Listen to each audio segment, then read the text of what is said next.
Hi everyone, অনু cooking আর্টে সকলকে স্বাগত জানাই। আজ আমি ভীষণ মজাদার ঠান্ডা ঠান্ডা ডেজার্টের রেসিপি শেয়ার করব। ডেজার্ট আমরা সকলেই খুবই পছন্দ করি। একটি মাত্র বিস্কিট ও পাকা আম দিয়ে যে এত সুন্দর ডেজার্ট আপনারা বানিয়ে নিতে পারবেন সেটা ভিডিও দেখলেই বুঝতে পারবেন। আর এই ডেজার্টটা বন্ধুরা অবশ্যই ট্রাই করবেন, খুব ভালো লাগবে। তো ভিডিও ভালো লাগলে একটি লাইক করবেন, চ্যানেলে নতুন বন্ধু হয়ে থাকলে সাবস্ক্রাইব করার জন্য অনুরোধ রইল। তো চলুন রেসিপি দেখে নিই। সর্বপ্রথম এই ডেজার্টটি বানাতে দুটো পাকা আম নিয়েছি। আমটাকে ছুরির মাধ্যমে কাটিং করে নেব।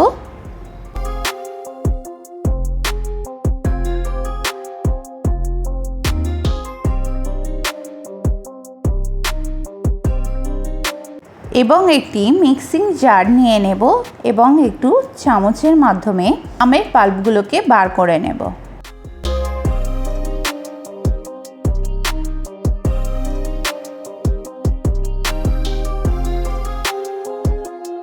এবং 1/4 কাপ চিনি দিয়ে ভালো করে ব্লেন্ড করে নেব। দেখুন কত সুন্দর পিউরিটা রেডি হয়ে গেছে। এইবার আমের পিউরি একটু তুলে রাখবো।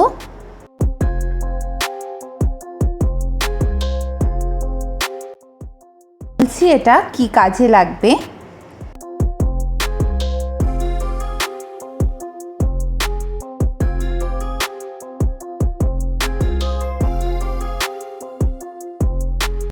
ওয়ান 4 কাপ পাউডার মিল্ক দিয়ে দেব, তবে আপনারা চাইলে ফ্রেশ ক্রিমও দিতে পারেন। এইবার আবারও ব্লেন্ড করে নেব এবং স্মুথ ও সিল্কি টেক্সচার একদম রেডি হয়ে গেছে। মুখে দিলেই মিলিয়ে যাবে, দেখতেই পাচ্ছেন। ডেজার্টটাকে সেট করার জন্য এমন একটি বাউল নিয়েছি। আপনাদের কাছে যে পাত্রই থাকবে তার মধ্যে ডেজার্টটাকে সেট করবেন। প্রথমে ম্যাঙ্গো পেস্টটিকে দিয়ে দেব।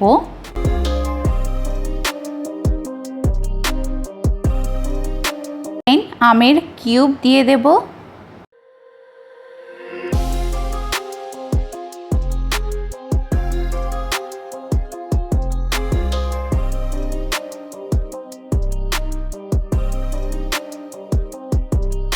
আবারও ম্যাঙ্গো পেস্টটাকে দিয়ে দেব।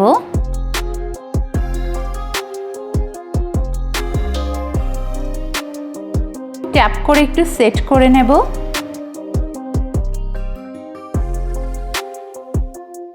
ঘরে থাকা দুটি বিস্কিট ওর উপরে দিয়ে দেব। আপনাদের কাছে যে বিস্কিটই অ্যাভেলেবেল থাকবে সেই বিস্কিট দিয়েই এই ডেজার্টটিকে বানাতে পারবেন, তবে খেয়াল রাখবেন যে কোনো নামকিন বিস্কিট অ্যাভয়েড করবেন। এইবার আবারও ম্যাঙ্গো কিউব দিয়ে একটু সাজিয়ে নেব।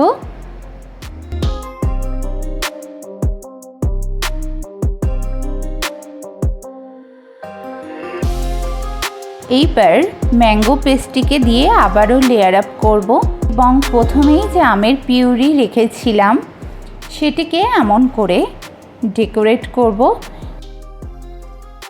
একটি টুথপিক দিয়ে আপনারা আপনাদের পছন্দ মতো ডিজাইন করতে পারবেন বা ডেকোরেট করবেন। দেখুন বন্ধুরা কত সুন্দর লাগছে দেখতে। এইবার ফ্রিজে রেখে দিন 2 ঘন্টার মতো এবং ঠান্ডা ঠান্ডা ডেজার্ট উপভোগ করুন।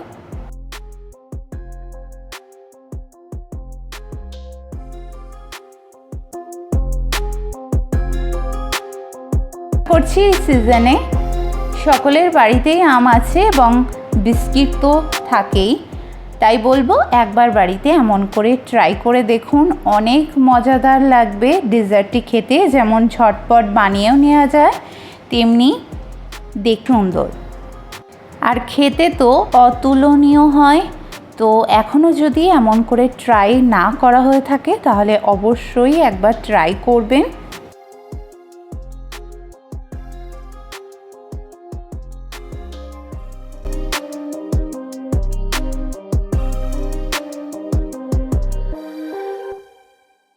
তো বন্ধুরা, ভিডিওটি যদি হেল্পফুল হয়ে থাকে তাহলে প্লিজ একটি লাইক ও কমেন্টের মাধ্যমে আমাকে জানাবেন। রেসিপিটি প্লিজ আপনার রিলেটিভের সঙ্গে শেয়ার করবেন।